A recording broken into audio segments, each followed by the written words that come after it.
Hi, my name's Ashton and welcome back to Ashton's EDC. Today I'm doing a video on the responding to the open tag from J.O. Ventures Outdoors channel as well as Uncommon EDC about lockback knives.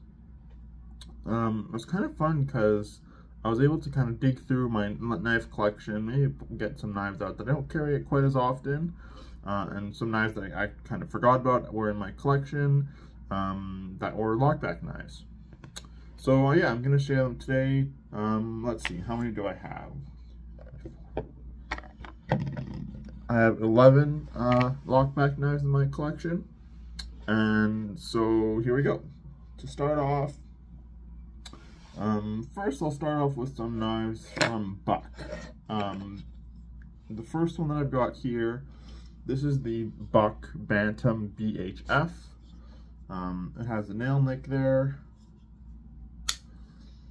Nice sturdy snap and lockback. It kind of has that mid lockback there.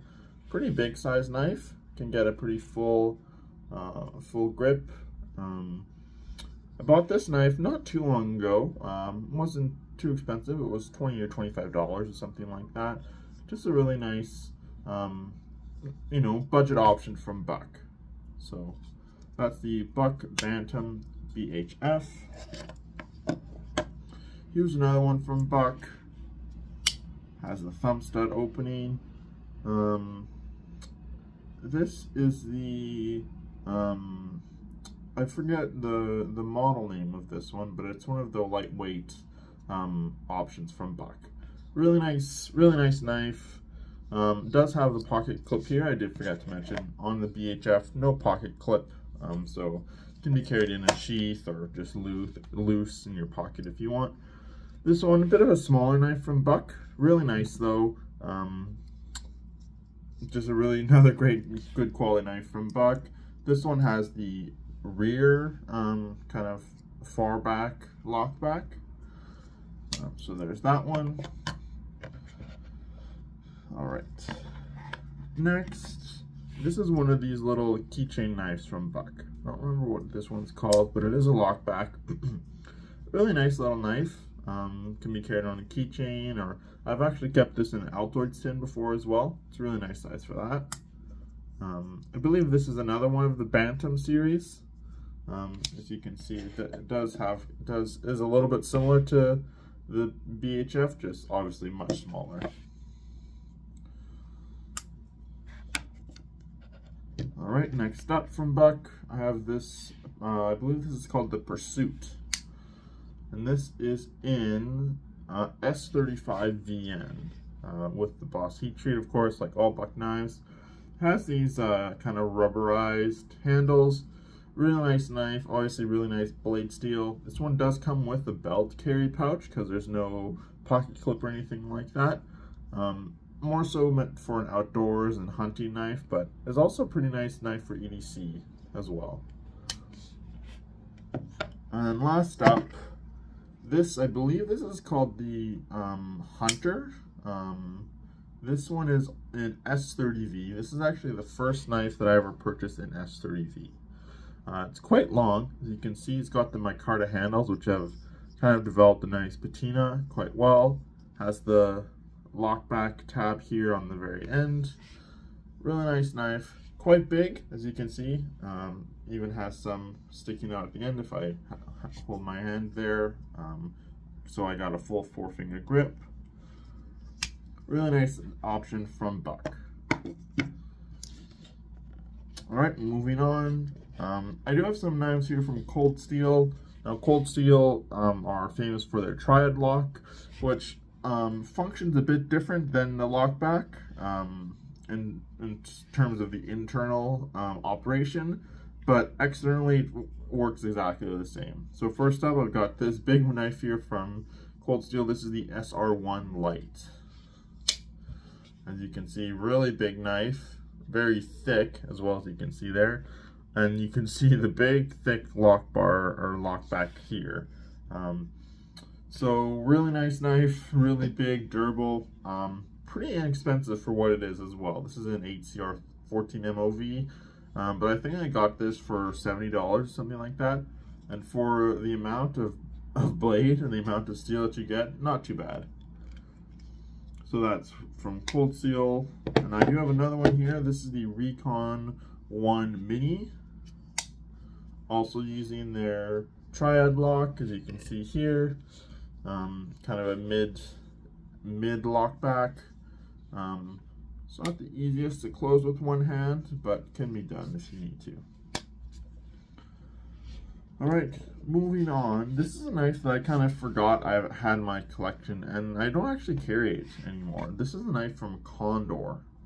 I don't remember, the name of it here is the Cadejo. C-A-D-E-J-O. Not sure if you'll be able to see that there. This knife, I bought it because it came in 14C28N, which I don't have any other knives that come in that steel.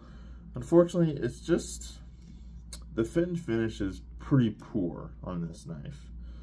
So it is a lockback, as you can see, but it has this kind of rubbery polymer handle, and it's kind of has some, I guess, flaking or peeling, and the thumb studs are rubber too, and I dropped it once and then it kind of dented them. You can kind of see just really not a great knife with the fit and finish. Kind of poor quality, unfortunately, so I haven't really carried this one.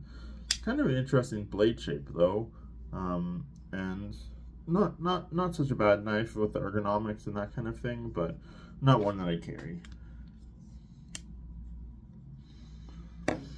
Alright, next up, I have this little knife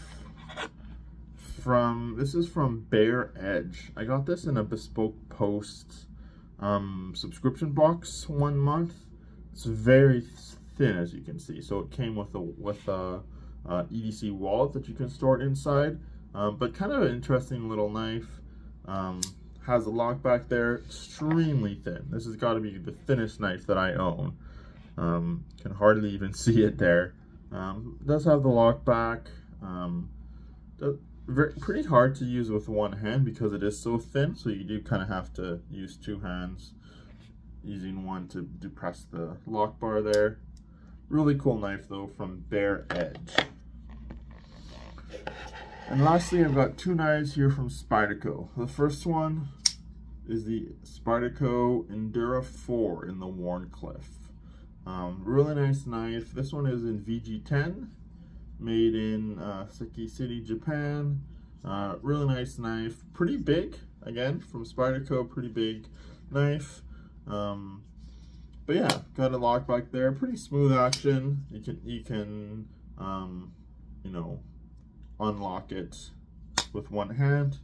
Pretty cool little knife from Spyderco, or not so little, I guess. It's a pretty large size knife. The next one is a much smaller knife. This is the Spyderco Ladybug, and this one is in K390.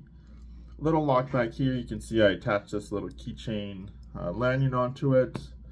You can open it one-handed. It's not the easiest, but it's not too bad.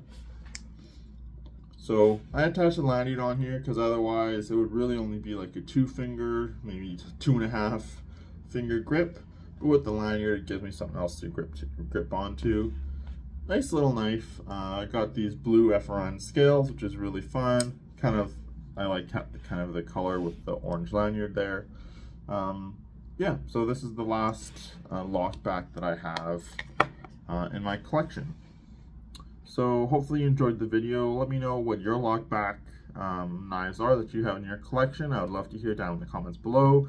Or feel free to post a video or make a video with the open tag. Thanks for watching. Hope you enjoyed the content today. Stay tuned for more. Have a great day.